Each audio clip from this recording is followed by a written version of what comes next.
Hi, it's KG, and in today's full build video we are taking a look at Hobbyboss's Su-17UM3 Fitter G in 1/48th scale. And without any further ado, let's crack on with it.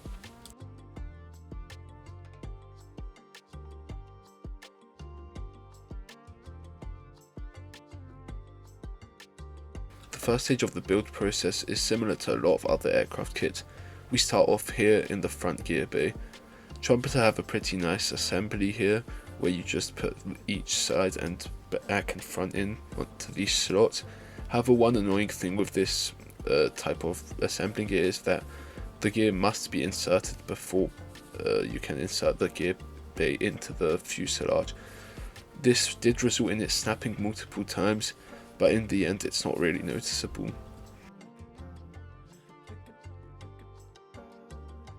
Assembly of the cockpit was up next. The first part that you have to assemble are the ejection seats. Since this is a U variant of a Soviet aircraft, which designates it as a two-seater, there is obviously two of these to be assembled. There is a large amount of detail in these, especially with them being made up of couple parts, and Hobbyboss do a really nice job in making it so that you can dry brush and pick up this detail out later.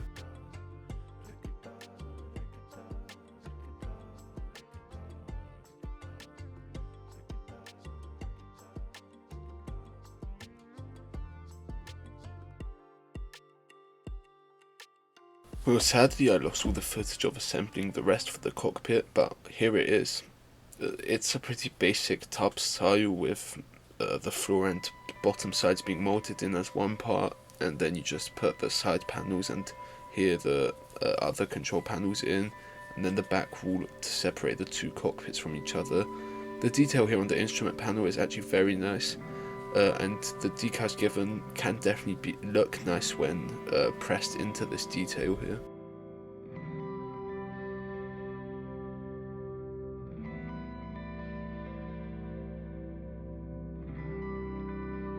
The last sub-assembly we needed to build was the exhaust nozzle and part of the engine. It's very nicely molded with a lot of detail in it. And here are all the parts that need to be inserted into the fuselage half before it can be squashed together, including the mat cone.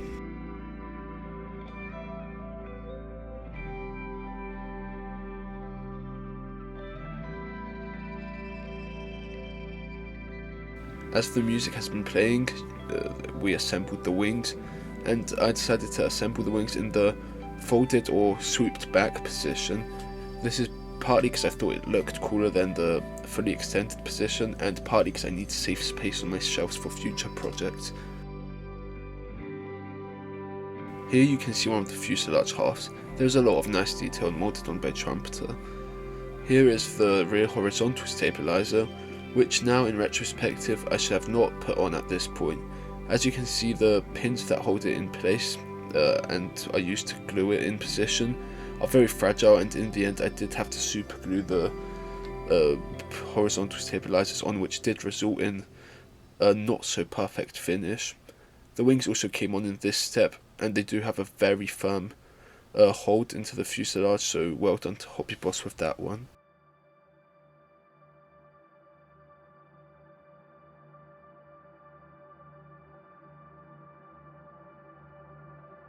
Every sub-assembly was painted in its base coat. Here we see the Russian cockpit green for the cockpit, black for the seat.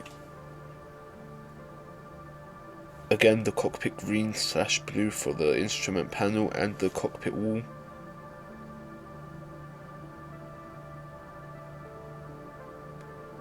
And here also part of the frame for the canopy were painted. Here parts of the buttons and other parts in the cockpit were painted with a red and other colours to pick out the smaller details. For the seats, Hobbyboss does provide molded in seat belts, which is very nice. Obviously photo etched seat belts would have been better, but having ones molded in plastic negates having to buy aftermarket.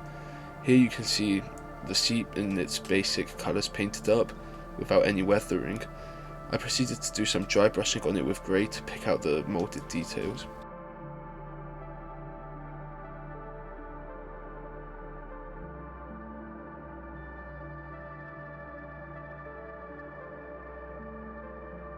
The seats and other parts were then inserted into the cockpit.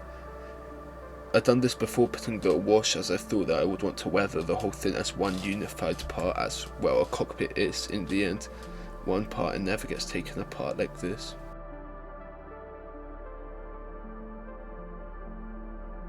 Here you can see how I put the decals onto the instrument panel.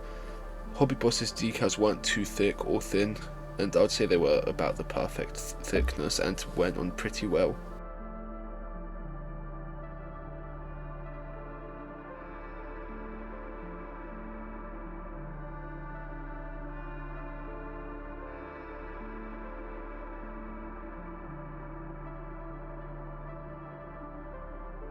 The aforementioned wash was then going to be applied.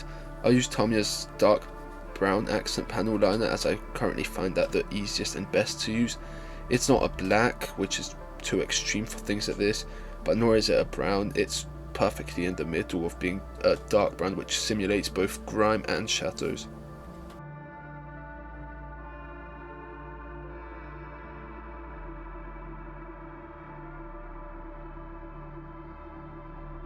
Obviously, before any wash was done, the cockpit was varnished in a gloss layer to protect the paint underneath it. If this was not done, then the paint could be torn off, which would be a disaster.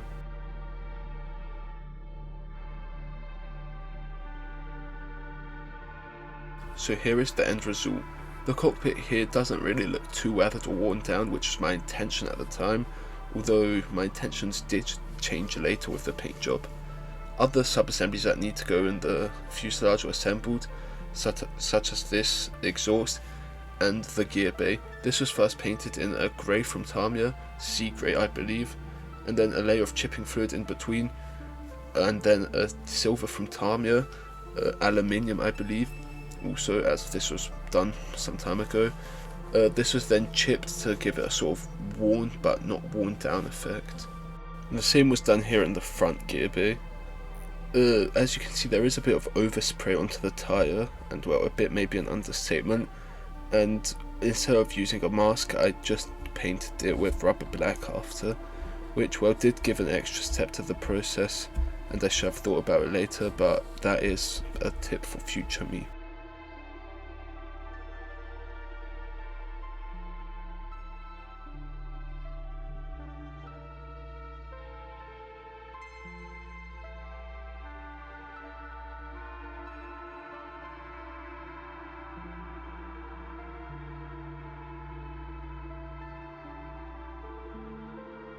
All parts that need to be put into the fuselage halves, like this mat cone here, which is also painted in a silver, and then with a bit of chipped green at the front, as that is what most Su-17s did have at the front of it, along with this exhaust nozzle here, were put into place.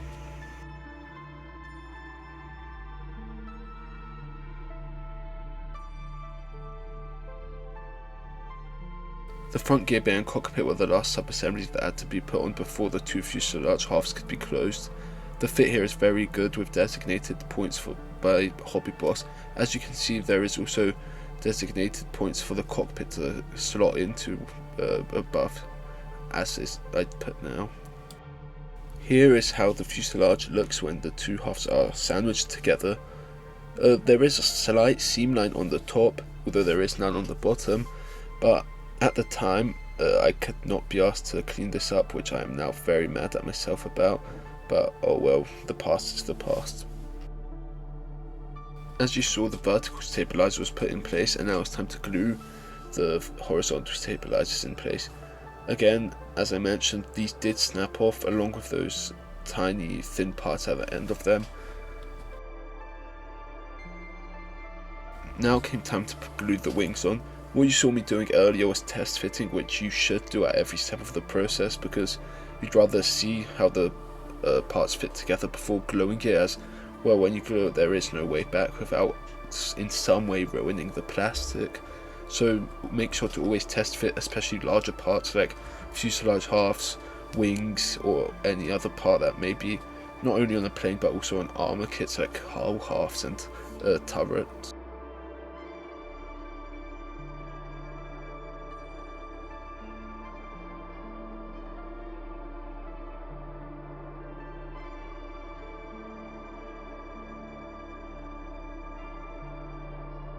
So here is how the full plane looks when everything is put together. A pretty nice build, but let's get on to painting.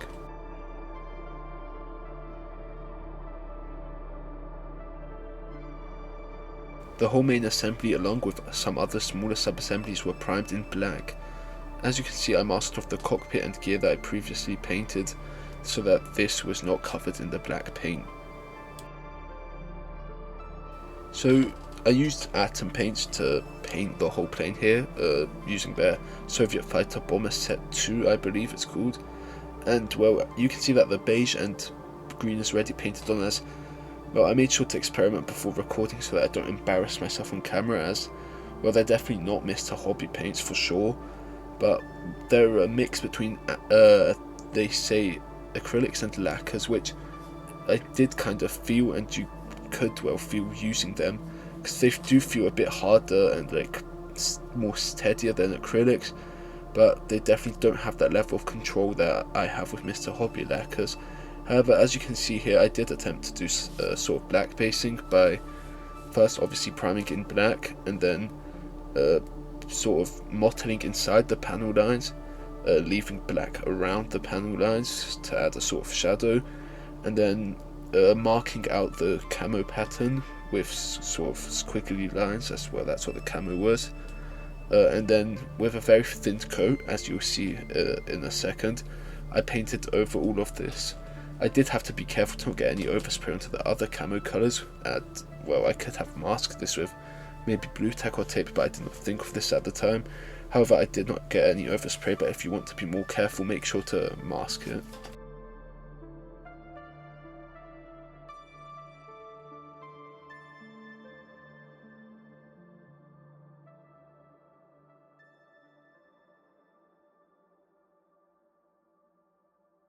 So now, as I said, I'll put a thin coat of the same paint on top.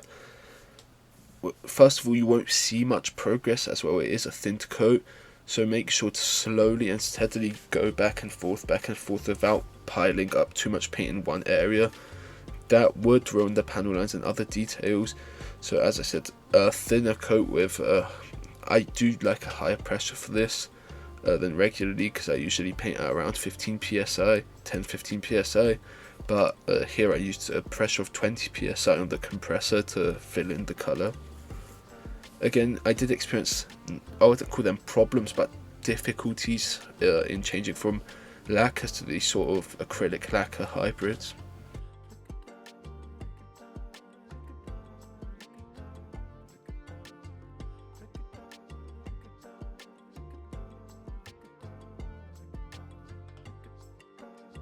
The same process was repeated everywhere on the aircraft, and this is the final result.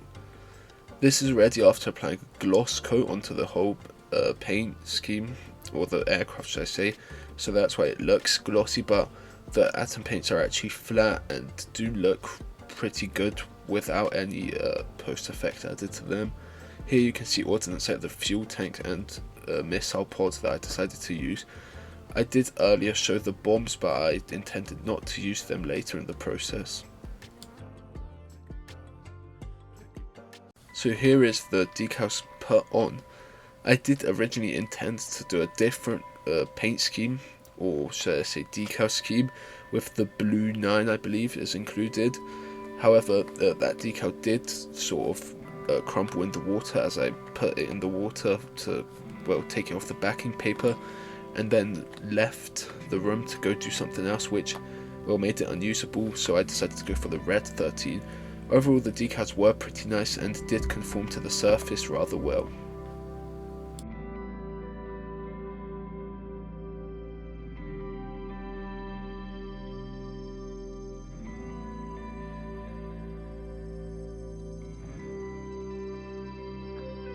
The weathering process began as I always begin the weathering process, which is with a panel line wash. This is the same wash that was used in the cockpit, being Tamiya's panel accent liner, or however they call it, in dark brown colour.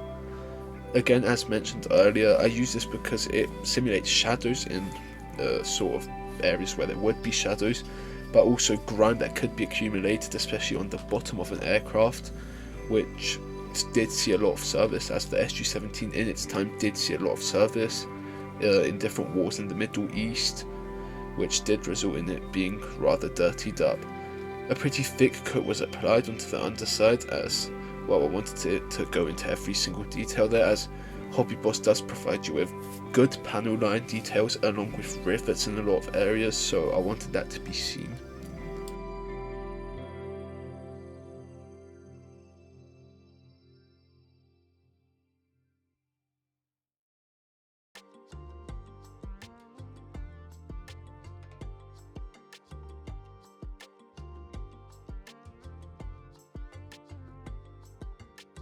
The same process was repeated on the top side, and this is the end result. To make sure the wash didn't look like it did previously, I used white spirit and streaked it back. The excess wash that was left over after wiping it clean then sort of replicated dust and other types of grime streaking that would be on the aircraft.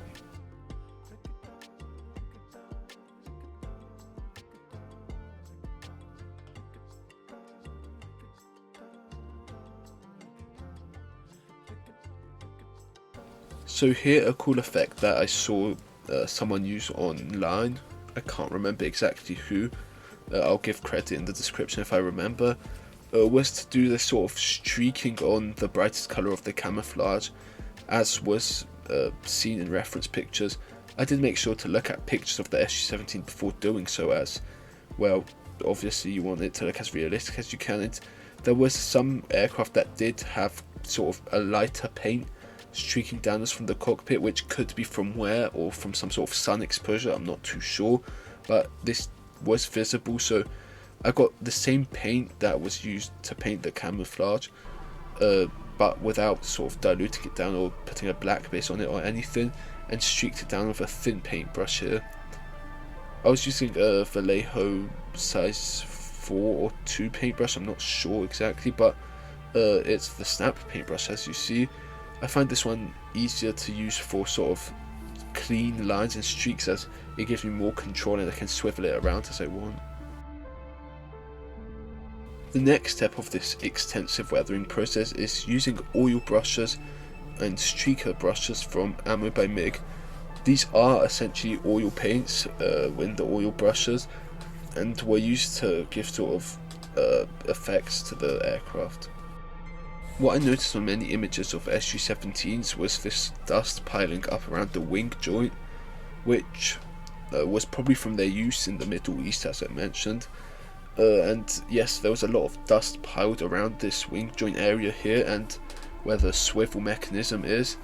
So first I applied a dust oil paint on top of it, and then sort of either took this off or tried to like smoothing it out to give this sort of dusty effect as is visible now.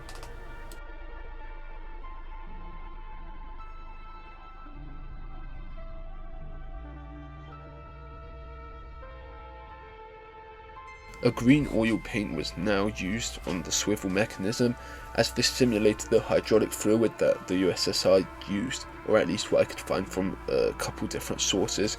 This was again streaked backwards and smoothed out, and well, although it doesn't look too good here, a bit of white spirit was used to clean it up.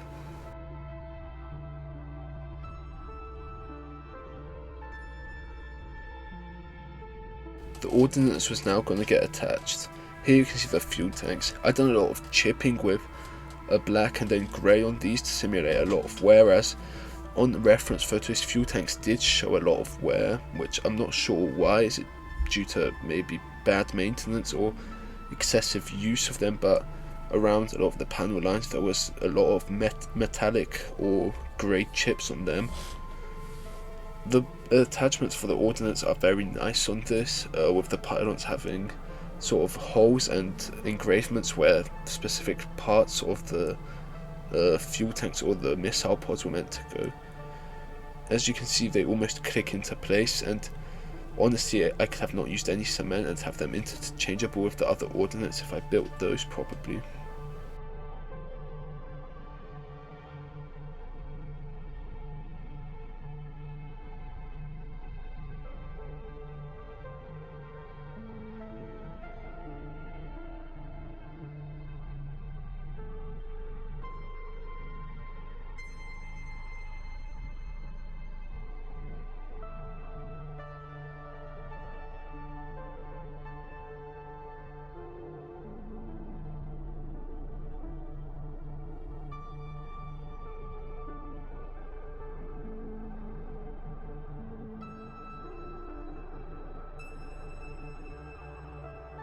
The final step of this long full build was to attach the most fragile parts of this aircraft, the antenna on the nose. These are very detailed and actually never snapped since I never put them on. They were painted in Mr. Hobby's Super Metallic 2 aluminium or chrome, I'm not exactly sure which one, but gave off a very nice metallic shine in the final process, or product should I say.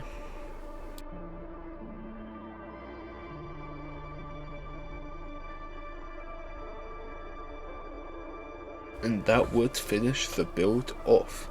Before we go into the glamour shots and the photos of the SU-17 in its finished stage, I'd like to thank you very much for watching, and I surely hope you enjoyed and did learn something from this video.